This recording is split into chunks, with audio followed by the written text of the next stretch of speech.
Most successful professionals I work with hit 40 and realize they've been playing it safe for too long. They've climbed the corporate ladder, they've got impressive CVs, earned big six-figure salaries, sometimes more, but deep down, they know they're capable of something better and more meaningful to them. And in fact, after helping hundreds of senior professionals and leaders through major career transitions, I've discovered that the biggest moves at 40 plus aren't about finding those better opportunities. They're about finally having the strategic clarity and confidence to pursue what you've always been capable of. So in this video, I'm going to show you my exact 3-step strategic framework for making your next big move at 40 plus, so you can stop playing it safe and start building the career that matches your true potential. Now, to start, you need to understand that most people struggle with making bold moves at 40 plus because they're stuck looking for this perfect opportunity or the opportunity that others think that they should take. About 5 years ago, I had everything that looked like success from the outside. 20 years in a big corporate career, impressive title, great pay, and a respected position. But the thing is, despite all of that external success, I kept asking myself, is this really it? Am I going to do this for the next 10 to 15 years? And I was deeply frustrated because I felt like I was playing somebody else's game instead of my own. I had all this experience helping other leaders to make big decisions with confidence, but when it came to my own career, I felt paralyzed. But then I had a conversation with a client about imposter syndrome, and something unexpected happened. I realized I was giving them exactly the clarity and strategic thinking that I needed to apply to my own situation. And that's when I discovered that the biggest barrier to making bold moves isn't a lack of opportunity. It's actually a lack of clarity on what you actually want versus what you think you should want. And this led me to build a business helping other senior professionals and leaders navigate exactly the same transition, because I learned that having a systematic approach to big career decisions changes everything. And it's so much more important when you're older and more senior, because you need to be even more certain you're making the right decision, because your window of opportunity for pivots is closing. So I'm going to show you how to move from feeling stuck to taking action so you can make your next big move without second guessing yourself or staying trapped in safe choices. Think of making a bold career move as a bit like being an architect. So you wouldn't start building without blueprints, a materials list, and a construction timeline, I'm assuming. But most professionals try to make major career moves without anywhere near the same level of planning. Now, bold moves aren't about being fearless, but they are about being systematic in how you approach that fear. So the first step is getting clear on what you actually want. Now, this isn't about setting goals or writing vision statements. This is about cutting through the noise of external expectations and getting to what genuinely excites and energizes you. Here's exactly how to do this for yourself. Don't ask yourself, what should I do next? But ask yourself, what kind of work would I want to do, even if no one was watching or judging? Focus on the intersection of your natural strengths, the tasks that energize you, and, but in our hands here, the impact that you want to have. When I was in my corporate job, I thought I wanted to become an even more senior partner because that's what successful partners were supposed to want. But when I really examined what energized me, it was the one-on-one conversations helping executives think through complex decisions. It wasn't being part of a leadership team managing a large organization. The reason this step works is that your own authentic ambition creates unstoppable momentum for you, while borrowed ambition, i.e. ambition that isn't actually your own, that creates constant resistance, and you'll feel that. But here's what you must not do. Don't confuse what you're good at with what you want to do more of. Just because you're successful at something doesn't mean it should define your next chapter. Now, I know the problem for many of you is that you genuinely don't know what it is that energizes you, the work that you should do. So if that's the case for you, the quickest and easiest way I've found to shortcut finding this out is to use the jealousy test.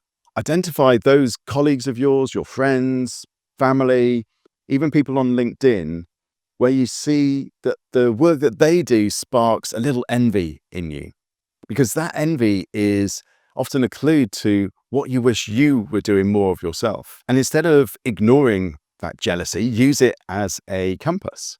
What is it telling you about the work that maybe you secretly want to do? Whatever you come up with in this step then becomes your North Star for everything that's going to follow. So step 2 is about choosing your path with confidence. So once you're clear on what you want to do, you then need to strategically evaluate the different ways to actually go about doing it. This isn't about pros and cons lists. It's about aligning your path with your ambition, your strengths, and your life situation. Here's exactly how to do this. Map out 2 to 3 different pathways that would allow you to do the work that you want to do, the work that you decided in step 1. Maybe these are different corporate roles, or maybe starting different businesses, or maybe it's a hybrid approach, maybe it's a portfolio career. And then assess each path against what that would mean for your energy, for your risk tolerance, and what you need to feel fulfilled on a day-to-day basis. For me, I realized that I could do some of what I wanted to do, which was helping people with big decisions, in my partner role at KPMG, or by building my own practice. And when I honestly assessed both paths, I saw that building my own business would let me work with the specific people and their challenges that I was most interested in, rather than the ones that were assigned to me. And the reason this step works is that when you choose your path strategically rather than reactively, you eliminate all of that second guessing and regret that paralyzes most people. But make sure you don't make this decision based on fear of what might go wrong. Make it based on strategic alignment with what you actually want to do or build. Take your clear ambition from step 1 and map out 2 to 3 different ways you could achieve it. And for each of those paths, honestly assess, does it align with how I want to work day to day? Does it match my risk tolerance? Will it fulfill me long term? And choose the path where the alignment with what you want to do and your likely fulfillment is much more obvious than maybe the safety of that path, because you have to take some risk here to get what you want. And if you're not sure how to decide, the quickest and easiest way I've found is for each path, take a look at who decides whether you get to do the work you want to do. So for example, if one option relies on bosses or committees or politics, that may not give you what you want. And to do more of the thing that you've identified in step 1, you may therefore need to identify a path where you're the gatekeeper more often.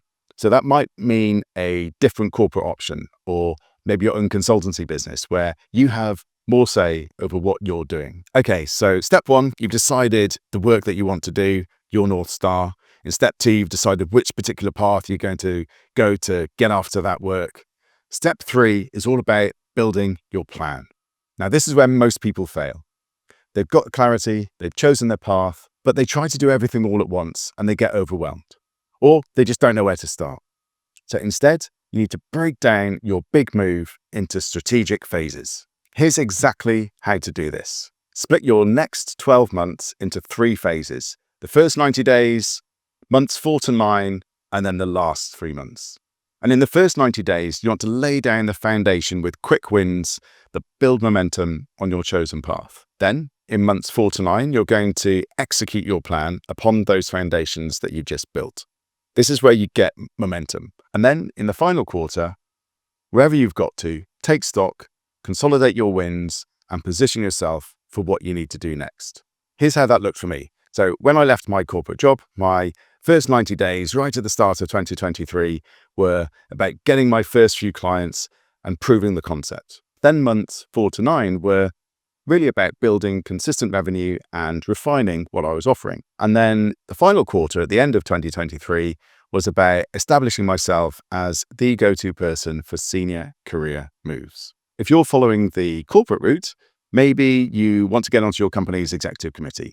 Here's how it could look for you. So in your first 90 days, you focus on building visibility with senior stakeholders. Maybe you take on a cross-functional project and you're showcasing your leadership in a broader context.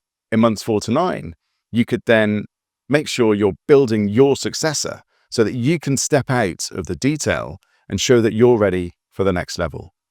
And then in the final quarter, you could maybe consolidate what you've done by positioning yourself externally as well. Maybe speaking at an industry event or taking a voluntary board role, so that when the Exco role opens up, you're the obvious candidate.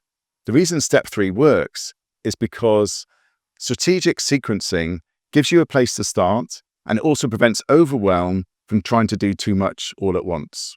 And it also creates momentum because each phase builds on the previous one. So write down what your most significant moment of progress needs to be 12 months from today, and then work backward. What needs to happen in your final quarter to set that up? What needs to happen in months 4 to 9 to build towards that? And what can you start in the next 90 days to lay those foundations? That's your very high-level roadmap. If you do these 3 steps, you will have everything you need to make your next big move with clarity and confidence. You will feel amazing.